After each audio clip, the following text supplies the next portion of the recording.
Hey guys, it's Coach AP, and here's 5 things that you can do today or tomorrow or your next practice to make you a better player. Thing number one, communicate more. Use your voice. Don't be afraid to yell for a pass. Don't be afraid to communicate when it's a one-on-one situation defensively. I've got my guy. I've got Kevin. I've got Lisa. I've got whoever. I'm making sure that I'm telling my teammates who I'm covering. It's man to man. It's down low. It's a 3v3 drill. So I don't get beat as often. If there's a high-low switch, I've got to stay with my man. If they drop it instead of chasing the puck, I'm going to shove and follow. Well, that's exactly how I get better. So there's less two people going to one and one pass beating two people or one pass beating three people because we communicated and we talked it out on where we should be defensively.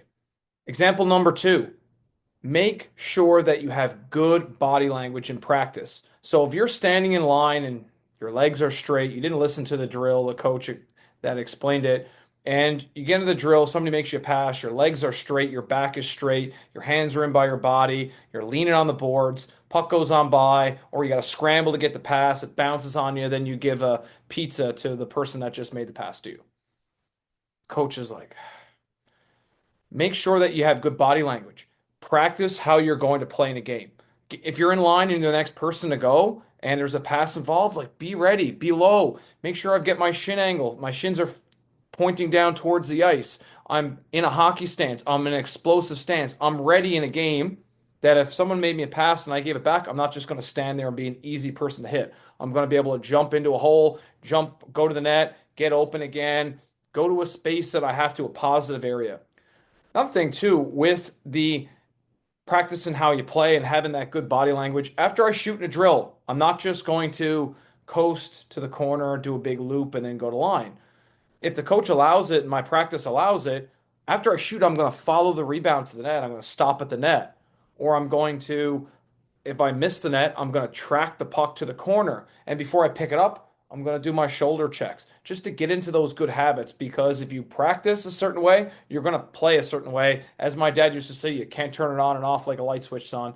And I really do believe that if you have those bad body language, you have the bad body examples in practice, they're going to carry over. So get used to doing things the right way. And if you start by doing that tomorrow, it's going to make you a better player.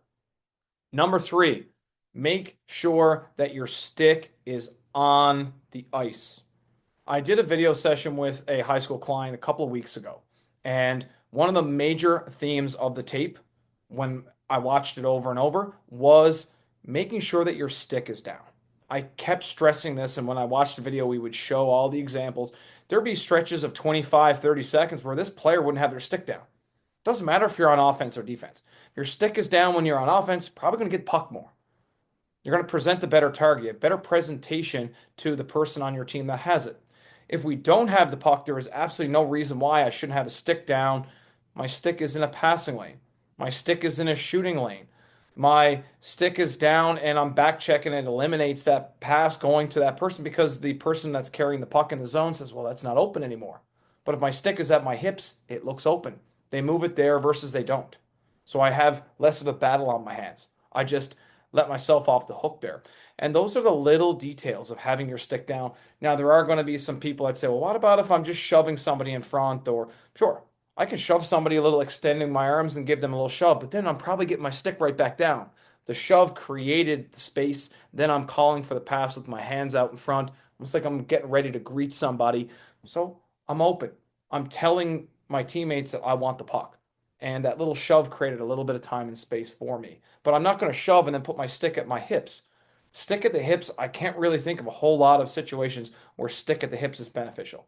Maybe if I'm tipping a puck, and that happens every so often, not very often. So get your stick down.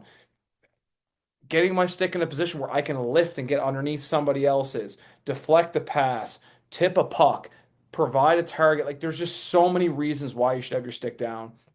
And a lot of times, if my stick's at my hips and a pass comes to me, I got to rush to get my stick down. I'm thinking about rushing to get my stick down. I'm not thinking about the passing fundamentals anymore, and then the puck bounces off my stick. But if my stick's already there, I'm halfway there. So get your stick down. I can't stress that enough. So many players, it's a bad habit that we have to fix. Number four, water or Gatorade Zero, I should say. Well, I stay away from those full sugar Gatorade or Powerade. hydrate is the main thing here that I'm trying to get at with number 4. The more hydrate, there are studies done. I will show them right here. I'll put the links down in the description. Hydration helps with decision making. It helps with mental clarity. It, there's just so many benefits from hydrating. Dehydration, you get cramps. There's so many issues that come from dehydration. Coaches in today's world, they're not going to deprive you of hydrating. If you're older, you can just sneak over and grab some on the bench, but you've got to bring your water bottle out. If you're playing pro, they're bringing bottles out for you. That's a different story. But U7, 9, 11, 13, 15, 18 for the most part, you have to bring your own bottle. Bring it on the bench. I don't know how many practices I run with a 12-person practice, 12-man, 12-girl practice. 6 have their bottles, 6 don't. Or 9 have their bottles and 3 don't. And then the other one's going over trying to sponge off someone's bottle, which is not hygienic. And I really am against that. But be prepared. Some coaches won't let you go off the ice to get it because they're trying to teach you a lesson. So make sure that it's part of your equipment. It's like putting on your helmet and your gloves and bringing your stick. Your bottle should be the next thing in your hands. Make sure you bring it. I will post some of those hydration benefits and the disadvantages of not hydrating in the description below. And last but not least, a little quick way to make yourself a better player right away is check your skates. And what I mean by this is a lot of players don't understand the skate cuts. So when I go in to get my skate sharpened, a lot of people just think every sharpening is created equal. It's not. Most machines are set to what we call a half-inch cut. I will post a little graphic right here that will show the different types of skate cuts.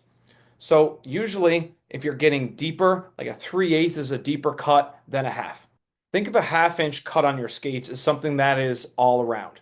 It has pretty good glide and also has pretty good sink into the ice where you can do your sharp turns, you can do your stops and feel like your skates are gripping. So if you're just looking for your average run-of-the-mill cut, that's something that you would go with. If you're looking to sink into the ice more, or maybe the ice is really hard that you're playing on in that particular time period, maybe you're thinking about going with a 3/8 cut, something that sinks into the ice more, but it will harm your gliding. You won't glide as easily because your skates are sinking into the ice. Gliding, you want to stay on the top of the ice, which brings me to the 1-inch, which a 1-inch is something Dylan Larkin uses. I mean, a 1-inch, I can't use it. To me, I feel like I'm going to fall over all the time, but it's awesome for gliding. If you want to be a real fast glider, like Dylan Larkin, going with a 1-inch or something closer to 1-inch is definitely a good decision for you. So if you want to maybe improve your gliding speed, experiment with the 1. If you're looking at I want my turns to be a little better, I want a better grip on the ice when I'm doing a glide turn, maybe I go with something closer to 3/8. So those are 5 quick points that you can incorporate into your game tomorrow or next week that don't require minimum investment for you to get better. If you want to get better, here's a little option number 6. Check out the videos on our channel. We've got over 600 videos, shorts, videos for coaches on drills. We've got advice for players like how to get better in an ID camp or how to stand out in an ID camp or things you can do at home to make yourself a better player or how to skate faster, little drills you can do at home to skate faster. We know hockey's an expensive game. We're trying to make it as inexpensive as possible on this channel in this community. And if you want to check out our social media is a little bit more on the entertaining side. Our YouTube is more on the educational side. But if you want to check out and want some entertainment, I will post the links to our social media in the description below. Thank you so much for watching, Hockey Community, and I'm gone.